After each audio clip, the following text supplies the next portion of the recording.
फराज भाई, फराज साहब, ये बड़ा मुफीद मौका हाथ लग गया कि बिखरा हुआ विपक्ष था और यूनाइटेड दिख रहा है कम से कम डॉक्टर भीमराव अंबेडकर के नाम पर। और क्या चाहिए सियासत को इससे ज्यादा? गरिमा जी, एकत्र जो है वो देश की जनता एक साथ आ गई है डॉक्टर अंबेडकर के मुद्दे को लेकर के। देखिए क्या ना, एक गाना था कि जुबा पर आज दिल की बात आ गई। माननीय गृह मंत्री जी के जुबान पर आज संसद में दिल की बात आ गई। वो बोलते हैं कि अंबेडकर अंबेडकर अंबेडकर अंबेडकर एक फैशन है।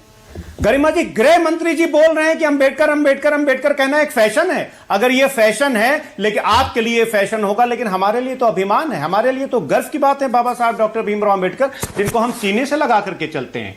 अगर अंबेडकर जी के नाम लेने से आपको इतराज है तो मैं एक नहीं 1000 बार कहूंगा, जय भीम जय भीम जय भीम जय भीम जय संविधान। नहीं, वो मुद्दा हाथ लग गया ना, 10-12 सेकंड की आप सोच देखिए, कट पेस्ट कर दी। ठीक वैसे जैसे राहुल गांधी की क्लिप वो कट पेस्ट कर देते हैं, आपने उनकी कट पेस्ट कर दी।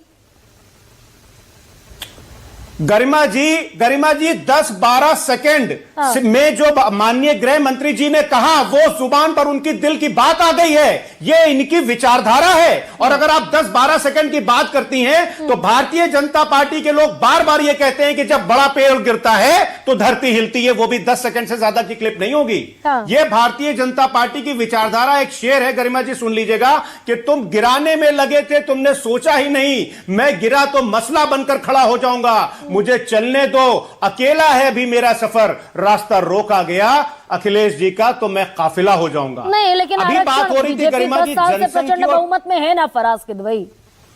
आप कहेंगे कि भाई संविधान का सम्मान नहीं करते, भीमराव अंबेडकर का सम्मान नहीं करते, आरक्षण नहीं देना चाहते। कौन सा आरक्षण खत्म हुआ इस देश से? बिल्कुल 4 एग्जाम्पल बता दीजिए। गरिमा जी, मैं आपको बताता हूं। आपने बहुत अच्छा सवाल पूछ लिया, हालांकि यह मुद्दा नहीं था। ऐसा क्यों है कि आज social justice and empowerment ministry की यह रिपोर्ट है कि 92% जो लोग सीवर साफ कर रहे हैं, जो लोग टॉयलेट साफ कर रहे हैं, जो लोग गंदगी साफ कर रहे हैं, उनमें से 92% लोग SC ST और OBC के क्यों हैं? गरिमा जी, ऐसा क्यों हो रहा है कि IIT भुवनेश्वर की 80% फैकल्टी जो है वो खाली जनरल कैटेगरी की होगी? देखिए, भारतीय जनता पार्टी के लोग जो है ना गरिमा जी, ये बहुत स्मार्ट हैं। और आप जिनके साथ खड़े हैं कि 45 आप जिनके साथ खड़े हैं वो माइनॉरिटी का दर्जा देने के लिए अलीगढ़ मुस्लिम यूनिवर्सिटी को और जामिया मिलिया इस्लामिया यूनिवर्सिटी से दलितों का, SC का, ST का आरक्षण खत्म कर देते हैं।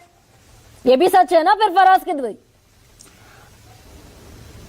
गरिमा जी, ये किसने कह दिया कि SC ST और OBC का आरक्षण खत्म करने के लिए AMU और जामिया में माइनॉरिटी इंस्टीट्यूशन का दर्जा दे दिया और जामिया में? सुनिए तो क्या संविधान का आर्टिकल 30 ये हक नहीं देता है? अगर संविधान का आर्टिकल 30 ये हक नहीं देता है तो फिर इसको वापस ले लीजिए, तब फिर ये है अनकॉन्स्टिट्यूशनल। जो भी इस देश में हम लोग करते हैं, जिस चीज का भी सपोर्ट करते हैं, वो संविधान के दायरे में करते हैं गरिमा जी।